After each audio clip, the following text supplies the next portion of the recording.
Welcome to this explainer. Today we're actually just going to completely skip the standard agenda. Why? Because, quite frankly, the countdown has already started on what's shaping up to be the greatest intelligence heist in human history.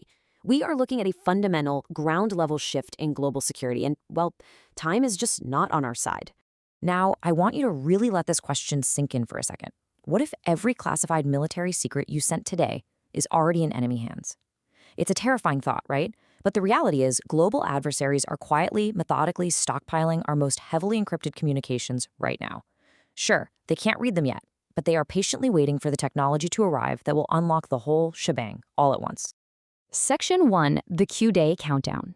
The accelerating race to crack encryption. So, for years, Q-Day, that moment when a quantum computer breaks our encryption, well, it felt like science fiction, right? Like a theoretical threat, maybe set for 2045 or beyond. But recent breakthroughs in quantum error correction from Google and Caltech have violently accelerated that timeline. It's been a real game changer. Actually, Google has publicly moved its own target migration estimate up to 2029. We've gone from being decades away to literally just years away in the blink of an eye. To put that into perspective, just a few years ago, experts estimated we would need 20 million physical qubits to break standard RSA 2048 encryption, the mathematical backbone of our digital trust. But look at this number, roughly 102,000. Thanks to those new error correction methods I just mentioned, the qubit requirement has absolutely plummeted.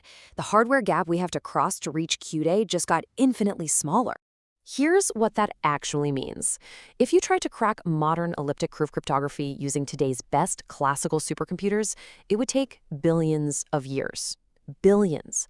But on a sufficiently powerful quantum computer, that exact same encryption could be cracked in just 9 to 12 minutes. 9 minutes!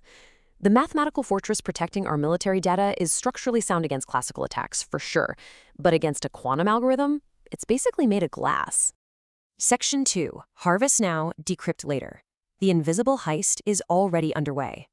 This brings us to a cyber attack strategy known as Harvest Now, Decrypt Later, or HNDL. Nation-state intelligence agencies aren't just sitting around waiting for Q-Day. They're actively intercepting and warehousing petabytes of encrypted internet traffic today. And honestly, they don't care that they can't read it right now. Storage is incredibly cheap. They're playing the ultimate long game, collecting the locked boxes today so they can force them open when they finally get their hands on the quantum key. The attack path here is silent, and it's brutally simple. Step 1, intercept military and secure traffic while it's in transit. Step 2, store it indefinitely in massive data centers. And Step 3, decrypt it retroactively the moment Q-Day arrives. It is exactly like stealing a bank vault that has a 10-year time delay lock on it. The thieves don't need to pick the lock today. They just steal the entire vault, hide it away, and wait for the timer to tick down. And here is the really harsh truth about this strategy. The damage is done at the exact moment of interception. Think about it. You cannot patch a data breach from 5 years ago.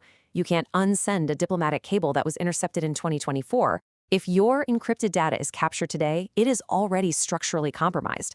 The actual decryption on Q-Day, that's simply the moment the damage becomes visible to the rest of us. Section 3, Threat to Military Defense. Exposing the vault of national security.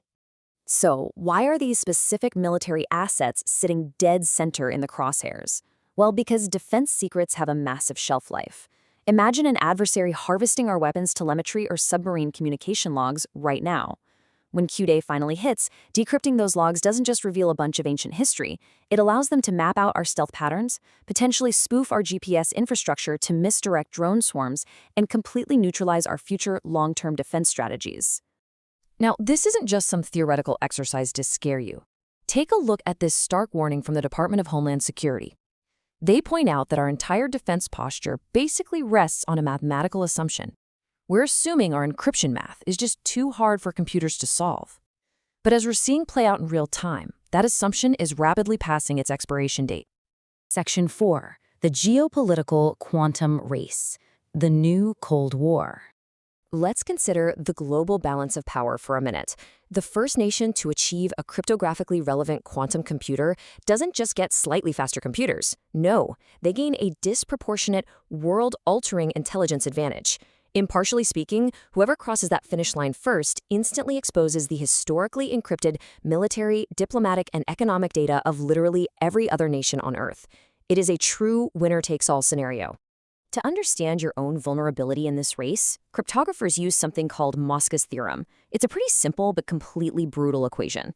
Look at X. That's the time your data needs to stay secret. It's shelf life. Add Y, the time it takes to completely upgrade your organization's IT systems. If X plus Y is greater than Z, which is the time left until Q day, well, your secrets will be compromised. For the military, where data absolutely must remain secret for decades, and IT systems are incredibly complex to upgrade, this equation is basically a flashing red alarm. Section 5, the post-quantum countermove, raising the shields before Q day. Okay, deep breath. The good news? The antidote actually exists today.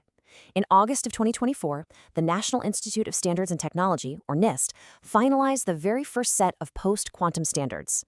These algorithms, things like MLChem and MLDSA, they abandon the old vulnerable math. Instead, they use incredibly complex lattice problems that are highly resistant to quantum attacks. And the best part? They run on our existing classical hardware via software updates. No quantum computer required to defend yourself. But make no mistake, this isn't some casual software update you can just snooze until tomorrow. It's an aggressive, strictly mandated timeline. Because this is so critical to national defense, federal agencies aren't making it optional. By 2027, the NSA mandates that all newly acquired defense systems must support post-quantum cryptography. By 2030, all legacy software has to be upgraded, and by 2035, the transition for all national security systems must be absolutely complete. We are in a frantic race to deploy our new shields before the quantum sword drops. But amidst all of these massive billion-dollar upgrades, we have to face one truly chilling reality.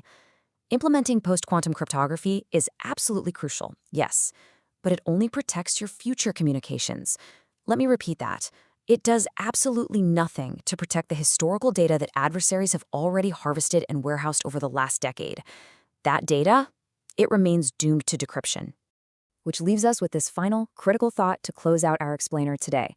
The clock is ticking, and the race between the data harvesters and the migrators is officially on. The question you have to ask yourself is your organization's timeline moving faster than the adversaries? Thank you so much for joining me today. Stay curious, stay secure, and keep learning.